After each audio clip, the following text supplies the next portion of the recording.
cost of rearing domestic animals, especially cattle, is increasing each day, pushing some farmers to the edge of giving up. This particularly is not because of lack of feeds, but disease infestation and high treatment cost. One major disease that is claiming cattle in Uganda is East Coast fever, a disease caused by tick bites as ticks continue developing resistance to acaricides. Thousands of domestic animals, especially cattle, sheep and goats, die annually as a result of the disease. Cattle keepers spend a lot of money treating animals infested with East Coast fever, but usually a complete loss is realized when the animals die. There is, however, relief for the farmers, as Makerere University School of Veterinary Medicine and Animal Husbandry and AFRISA platforms comes in with a vaccine. A live vaccine for East Coast fever is now in use. This particular vaccine, how it works, is that you first infect the animal with the live parasites, the Theriaria parva parasites.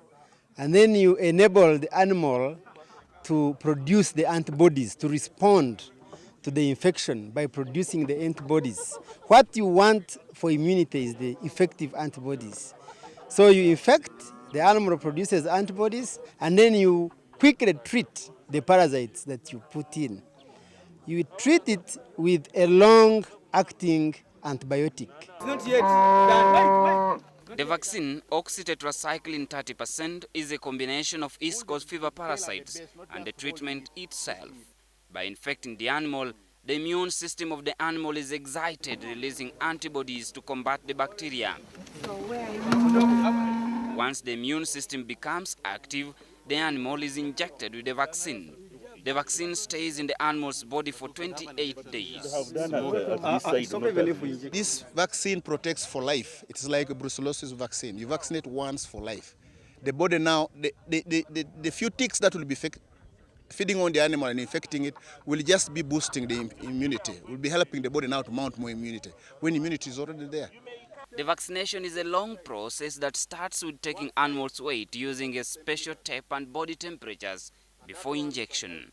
And that's a mask. So you do tail restraint, you do it like this, and you can tap the animal and the needle is in. The vaccinated animal has its ear tagged to identify it from the rest. According to veterinary doctors at Makerere University, any slight mistake in the administration of the vaccine, even extra milliliters, results into animal death. The exercise, therefore, can only be done by a trained and approved veterinary officer by Makerere University. We are deliberately trying to ensure that as many veterinary officers out there in the field and animal health practitioners or animal husbandry officers, not anybody else, somebody who has been trained to handle prescription drugs or drugs which are not given by anybody. They are the ones we train. So far, 1 million animals have been vaccinated in Uganda, with ongoing training of veterinary officers to roll out massive vaccination exercises across the country. This is aimed at reducing the cost of treating animals with the sole objective of financially empowering Ugandans through agriculture. The cow, the pig, the goat, the chicken can be a very, very serious economic pathway out of poverty. What is it is 289. The vaccine also helps fight 70% of animal diseases.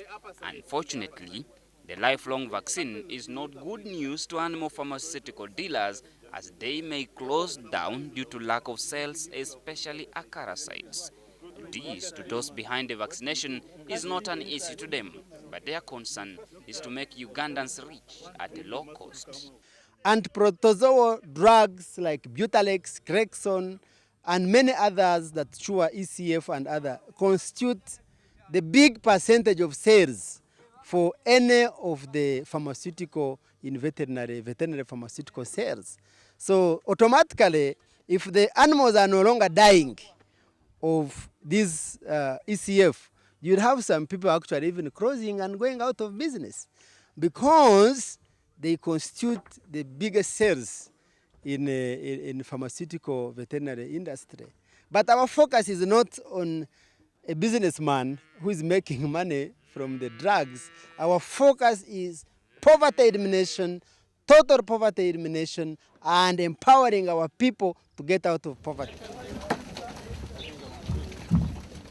Farmers in Uganda register a lot of loss once their animals are infected by East Coast fever. Few that manage to treat their animals also suffer a reduction in production levels, especially in dairy, as once an animal is sick, its performance is greatly affected.